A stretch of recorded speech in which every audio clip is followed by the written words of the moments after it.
Hola, buenos días, buenas tardes, según a la hora que nos veáis. Bueno, ya habéis visto que había quedado de que me iba a ver con Pilar Villarreal.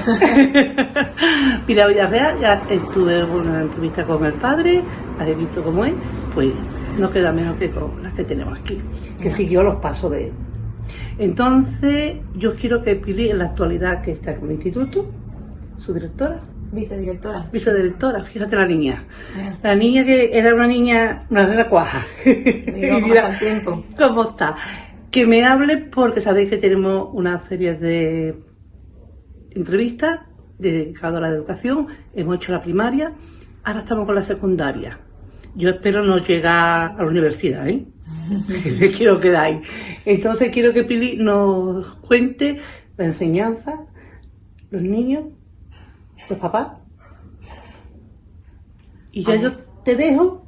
Uy, como me deje el campo libre, puedo estar aquí 2 horas hablándote. No, vamos a tener más que 25 minutos. Bueno, vale, pues nada. Pili, cuéntame, cariño. Bueno, pues no sé por dónde empezar, la verdad. Yo empezaría contándote un montón de cosas que yo creo que pueden ser un poco, yo qué sé, como generales, ¿no? Yo llevo 18 años en esta profesión, que para mí es, bueno, como tú bien has dicho, la he mamado en mi casa. Y sin embargo yo también tengo que decir que yo estudié filología hispánica, ahora que no me escucha mi padre, más que por mi padre, que me imagino que algo por supuesto me influenció, porque además tú sabes que mi casa estaba llena de libros, sí. Pero es verdad que tuve un profesor de literatura que me marcó y yo dije, yo el día de mañana quiero hacer lo que este hombre hace. Más que tu padre. Sí, fíjate, más que mi padre, porque claro, yo a mi padre nunca lo he vivido como profesor, yo a mi Sí, padre lo he vivido como padre. Es verdad que siempre he tenido la visión de él a través de los ojos de sus alumnos, porque bueno, por donde vivimos en el puerto, esto es muy chiquitito, y yo he vivido desde pequeña mi padre, el cariño de sus alumnos por la calle, ¿no?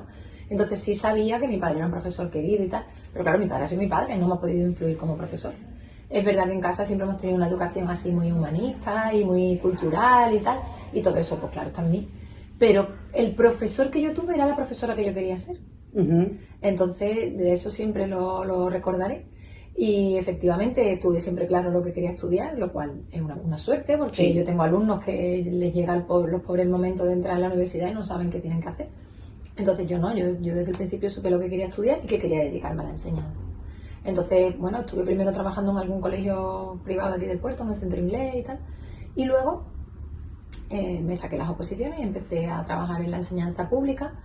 Y de alguna manera yo ya sabía que me tenía que dedicar porque lo había visto siempre en casa, mi padre corrigiendo, preparando clases y además mi padre siempre fue cargo directivo, entonces en las comidas en casa siempre se hablaba del instituto, tal y como lo vivíamos nosotras como alumnas y mi padre como docente. Entonces yo llego al trabajo y de alguna manera sé a lo que me tengo que dedicar, porque no es que yo fuera bombero, yo no había tenido una Sí. Y muy pronto me doy cuenta de que estoy en el lugar que tengo que estar. O sea, yo sé que no me he equivocado de profesión. Eso, perdón, Pili, eso es buenísimo porque cuando uno es profesional de lo suyo, sabe dar todo lo que lleva dentro.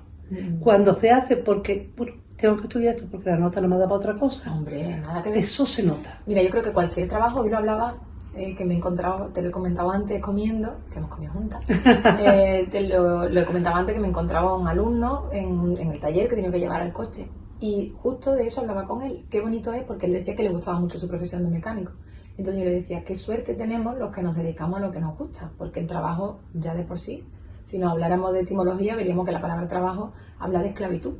Y sin embargo, el trabajo cuando te gusta es una maravilla. Entonces, bueno, yo tuve la suerte de llegar y sentir que no me había equivocado, porque también puede pasar que tú tengas una vocación, pero cuando tienes que llevarla a cabo te encuentres como un elefante en cacharrería, y yo no me sentí así. Y muy pronto también me di cuenta que conecto con facilidad con los adolescentes, que es un mundo muy difícil, pero que a mí me encanta. Pero estoy con una edad criminal. Horrible, claro, horrible. Es una edad difícil para ellos sobre todo, porque ellos son los que peor lo pasan, aunque no lo sepan. Todos sabemos, cuando miramos para atrás, vemos que nuestra adolescencia fue un momento difícil. Y que lo único que necesitan es ser reconocidos, que alguien los mire, que alguien los reconozca como que existen, que están ahí. Y los escuche, les dé su sitio y que les diga que lo que ellos piensan y lo que dicen importa, ¿no? Entonces, bueno, yo en ese momento me doy cuenta de que conecto fácil con ellos, pero siempre pensé que era porque yo era una profesora joven. Yo empiezo con 23 años a dar clases, entonces es muy fácil conectar con chavales de 16, 17 años porque son más o menos coetáneos. Pero claro, ya no tengo esa edad. Entonces veo que van pasando los cursos y que eso sigue pasando. Sí. Entonces, para mí la enseñanza es sobre todo un trabajo que me hace estar conectada con dos cosas. Una, con la realidad de la vida, porque al final la vida está en los jóvenes. Y el futuro, además. Totalmente. Y otra con la que me conecta siempre, que me parece una suerte, es con mi adolescente. Entonces yo creo que hago un ejercicio de empatía diario, y eso es una suerte porque no te envejeces de espíritu, como yo sentía en aquel momento. Yo, para conectar con ellos, no pierdo de vista lo que yo necesitaba, ¿no? Yo siempre digo que es muy fácil ser profesora si piensas la profesora que te gustaría tener, ¿vale? Igual que es bonito ser madre si piensas la madre que tuviste o que te hubiera gustado tener, los que no han tenido la suerte de tenerla, ¿no? Pues un poco así.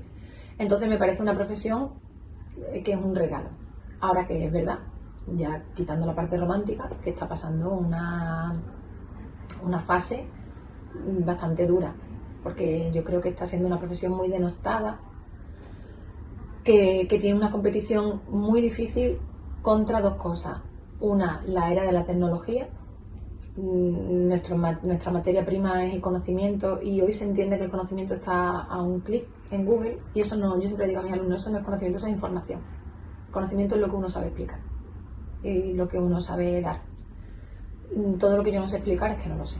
Entonces está muy bien, y yo siempre digo, yo no quiero que te sepas la fecha en la que nació y murió Antonio Machado, no me interesa, yo tampoco me la sé, ni hace nada en mi vida, y eso sí está ahí, pero lo que no está ahí es la interpretación de un poema de Antonio Machado, tu vivencia sobre eso y lo que a ti, el pozo que te va a dejar como persona, conectar con eso que está escrito. Perdón, que es un poco inciso. Sí, que yo me enrollo, tú cortame. Yo tengo una Alexa en casa y claro, nosotros vivimos en 2 plantas. Y mi chico, mi primaria, como yo lo llamo, pues estábamos haciendo un día un trabajo y subí, no sé para qué, me llamó el padre y subí, no sé para qué. Y cuando voy bajando la escalera, son pocos escalones, escucho diciendo, Alexa, yo no sé qué, yo no sé cuánto, para que te lo dijera. Claro. Y digo, qué malo es esto. Entonces, a partir de entonces, cuando ya él baja, hace la tarea y hace las cosas, la desconecto. Claro. En cualquier caso, yo tengo compañeros que nos dicen, claro, es que ahora con la inteligencia artificial lo pueden saber todo. Y yo siempre les digo esto, no. No se queda. Pero además hay cosas que no son informaciones planas. O sea, yo creo que mi formación como persona no es la suma de las cosas que sé, es la suma de las cosas que siento, que me hacen vibrar como persona. Y para eso necesitamos también una formación. Sí. Yo te contaba también antes en la comida que había hecho una ruta por Cádiz y tal. Es imposible que tú disfrutes eso si tú no tienes un pozo cultural en el que te hayan enseñado a valorar un Murillo. No por el hecho de que tú seas más sensible ni nada, sino porque da igual cuándo nació y cuándo murió Murillo. O sea, nos da igual. ¿Y cuál es la característica principal de la obra de Murillo? Nos da igual. Yo creo que lo que de verdad tenemos que enseñar en la escuela es apasionarte, respetar y entender que eso que estás viendo tiene un valor. Y eso no lo puede enseñar la inteligencia artificial. No. Eso se enseña en la escuela, pero también en casa. Eso es lo que iba. O sea, que no son dos cosas que van paralelas. Totalmente. Y el que no piense que esto no va paralelo es que está equivocado. Totalmente. Bajo mi punto de vista, yo no soy profesora ni mucho menos. No, pero tienes toda la razón. Yo entiendo, yo soy madre también, y a mí me gusta pensar que mis hijos cuando llegan al colegio, de la misma manera que si van a tu casa a merendar, llevan un mínimo que los hace saber estar en tu casa y en la escuela. Y a partir de ahí, lo que vayan a hacer en tu casa les va a sumar, lo que vayan a hacer en la escuela les va a sumar. Pero si no llevan ese mínimo en el que poder disponerse ante lo que van a hacer, es imposible. Pero de la misma manera que yo me siento aquí, si tú para hacer esto conmigo me tienes que decir, oye, mira, no vayas a interrumpirme cuando hablo, vamos a intentar pedirnos el turno de palabra, y me tienes que explicar cosas básicas, al final se nos va el rato de la entrevista en explicarme lo que tú ya entiendes que yo tengo que saber. Una clase es igual. Si yo, antes de explicar el Quijote, tengo que decirle al niño cómo tiene que estar dispuesto en la clase para que lo que yo le vaya a enseñar del Quijote le llegue, se me va a la hora que tengo de mi clase de lengua, se me van a explicarle al niño cómo tiene que estar en clase. Se supone que eso ya lo trae de casa. Por eso yo entiendo que cuando la gente dice, la escuela está para educar, no. La escuela es una pata más, porque si nos ponemos así, yo soy defensora de una cosa, y es que como sociedad somos educadores. El carnicero también educa, el panadero educa. ¿Por qué? Porque yo recuerdo cuando yo he sido pequeña, yo he aprendido de todo lo que he vivido. Y he aprendido más de lo que he vivido que de lo que me han dicho. O sea, a mí mis padres me han dicho, pídele por favor al carnicero que... Y yo iba allí a Agustín y le pedía, por favor, me da... Sí, pero yo allí veía comportamientos en la carnicería. Y eso es lo que más enseña a un niño. Más que el por favor que le ha dicho que su madre que diga, ¿no? Entonces, como sociedad tenemos una función. Entonces, yo creo que las personas somos educadas por familia, sociedad y escuela. Pero si pensamos que toda la parte educacional le corresponde a la escuela, estamos perdidos. Estamos equivocados, totalmente. Estamos perdidos. Y eso, tú me hablabas de... Me hacías una pregunta así general. Para mí es más fácil la relación con mis alumnos que la relación con las familias de mis alumnos. Y aún así no puedo decir en el tiempo que llevo trabajando, que son ya muchos años, nunca he tenido una mala experiencia, pero hay que andarse siempre con mucho capote, porque tenemos como una sensibilidad muy extrema. Y hemos pasado, piel muy fina, le llamo yo. Muy fina. Pero luego no tenemos conciencia de que la piel fina también la tiene el de enfrente. Sí. Entonces somos piel fina para ser familia que reivindica, que necesita unos tratos, pero no tenemos conciencia de que el otro también puede tener una piel fina. Entonces, hemos pasado de una España en la que la población mayoritaria no tenía quizá una formación universitaria y donde el profesor o el maestro eran una referencia, a pensar que el profesor y el maestro ahora es un don nadie, porque soy yo el que sabe que para eso soy ingeniero, por decir una profesión. Entonces, claro, mal vamos si en tu casa lo que le dices a tu hijo es que el profesor no sabe. Tú hazle caso a papá, que es el que sabe. O no es nadie. O a mamá, claro. No es nadie. Claro. Para reñirte, no es nadie para... Claro, pero hay otra pata que tú no has mencionado al principio, pero que yo quiero sacar, y es la administración. Sí. Ay, sí, así, sí. ¿Vale? Entonces tenemos la pata de los alumnos, con los que estamos 6 horas en clase, la pata de la familia, que tiene participación en la escuela, que para eso somos una comunidad educativa, y además que es sano que participe. Lo que pasa es que confundimos participación con reivindicación. Sí.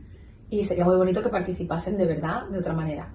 Y luego hay una tercera pata, que para mí en la pública al menos es crucial, y ahora que soy cargo directivo lo noto más, que es la administración, que es más palo en la rueda que impulso.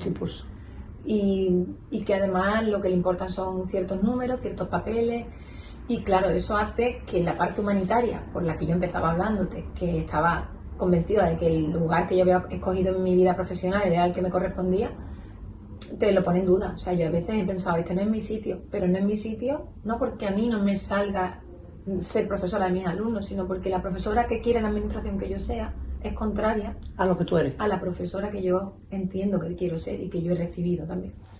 Entonces esas son para mí las grandes dificultades de mi profesión. Pero, ¿cómo se soluciona eso, Pili? Uy, qué difícil. Sí, ojalá yo tuviera una solución. Yo no sé cuál es la solución. Yo creo que hay que tener, yo creo que en esta profesión, como en todas, en realidad no en esta profesión, hay que vivir con unos valores y con una coherencia con esos valores. Y la profesión de la docencia te obliga, porque los niños te perciben enseguida, y cuando tu discurso no es coherente con tu manera, los niños, mira, si algo no soporta un adolescente es la falsedad. La palpan enseguida. La palpan. Entonces, el adolescente te quiere si eres auténtico, prefiere una autenticidad, aunque seas un tío desagradable en clase, a que quieras caerles bien. En el momento que ellos notan que tú quieres caerles bien, es ya como que les resulta ficticio y te lo notan y te rechazan. Claro, eso hace que tú tengas muy presente que en el aula tienes que ser una persona muy auténtica, ¿no? En la vida. Pero el aula te lo pone muy de manifiesto. ¿Qué pasa? Que la administración lo que te dice es casi lo contrario. La administración dice, déjate de pamplina. Sí. Que aprueben, ¿no? O relléname los informes tal y me los sube al punto de recogida. Le importa que las notas estén tal día y que los plazos se cumplan, pero realmente esto que estoy diciendo no sé quién lo va a escuchar, a lo mejor me estoy jugando el puesto, pero no, pero entonces no sería Pili. No, desde luego. Entonces yo digo, ¿cuál es la solución? Bueno, la solución es hacerle el caso justo y necesario, porque tú formas parte de un sistema y bueno, yo soy una persona también legalista, ¿no? Y el semáforo en rojo no me lo salto, por tanto yo cumplo con los plazos. Pero cuando la administración me pone entre la espada y la pared y tengo que elegir entre ser una burócrata o ser una profesora humana, yo tiendo siempre a esto y me la juego. Porque para mí la persona está por encima de todo. Entonces yo tengo 30 personas cada hora que tienen su propia historia. A mí alguna vez se me olvida, porque bueno, también tenemos todos malos días. Sí, lógico. Y yo alguna vez he llegado a clase y a lo mejor, bueno, tú no entiendes por qué no me has traído la tarea, ¿no? O algo así. O un alumno te suspende y tú dices, pero sí lo he explicado 7 veces y me has dicho que lo entiendes. Al final te lo pregunto en el examen y no. Y te ofuscas con ello. Y cuando te pones a pensar, oye, yo tengo mi historia. Esta persona también. Y a mí me ha ayudado mucho en mi profesión, nena, ser madre. Cuando yo he sido madre, mis hijos han empezado a crecer, yo quiero ser en el aula, no solamente la profesora que yo tuve o que me hubiera gustado tener, sino también la que quiero pensar que mis hijos están teniendo, mientras yo estoy dándole clase a unos alumnos, mis hijos están recibiendo esa clase también. Entonces, cuando tú piensas lo que te gustaría que tus hijos recibieran, intenta de alguna manera maternalizar a tus alumnos. Y tú dices, bueno, que esos padres, yo además tengo muchos alumnos con dificultades, ¿no? Con discapacidades o con necesidades educativas específicas, y hay muchos. Y yo escribí una vez un artículo que publiqué porque tenía un alumno autista que se llamaba Fulanito. Y recuerdo que una vez me quedé mirándolo, el niño tenía muchas ausencias y era un autismo muy profundo. Y entonces me quedé una vez pensando qué pensaría su madre cuando lo dejaba allí a las 8:30, quedándose tranquila, porque todos pensamos cuando dejamos a nuestro niño en la escuela que está en buenas manos. Sí. Y yo pensé por un momento, si yo a este niño no le doy la atención que sus padres esperan, yo estoy engañando a esos padres, ¿no? Y no solamente estoy engañando a sus padres, estoy menospreciando a este niño. Y esa sensación de mirar a fulanito, que él me mirase, y hubo unos minutos ahí que me provocaron en la escritura de ese artículo, porque yo lo miré y pensé, ostras, es que este niño me está enseñando a ser profesora. O sea, el alumno me está enseñando a mí. Y a partir de ahí para mí fue un punto de inflexión y yo me di cuenta de que realmente el profesor es el que aprende todos los días en el aula. Todos los días en una tutoría cuando tiene enfrente a unos padres que también, muchas veces las tutorías son confesiones. Y ves la incapacidad, ¿no? Que hay veces que los padres que no tienen herramientas. Sí. Y niños con muchas dificultades también de comportamiento. Que el programa este de hermano mayor, yo cuando lo veo digo, esto lo veo yo todos los días porque es así. Tenemos una sociedad muy poliédrica y antes éramos como, la mayoría de los niños éramos buenos, ¿no? Y algunos ahora no. Entonces, ¿dónde está la solución? Para que todo encaje, para que el niño esté a gusto, para que los padres estén tranquilos, para que la administración. Yo creo que es la cuadratura del círculo y que a ratos tienes que ser un poco más burócrata, a ratos tienes que ser un poco más permisiva con el alumno y así. Pero es una profesión muy desconocida. Mira, yo siempre lo digo, ¿no? Y yo he tenido la gran suerte, que vamos a ver ahora en la secundaria, de haber dado con una profesora que ha sido una profesional con la copa un pino.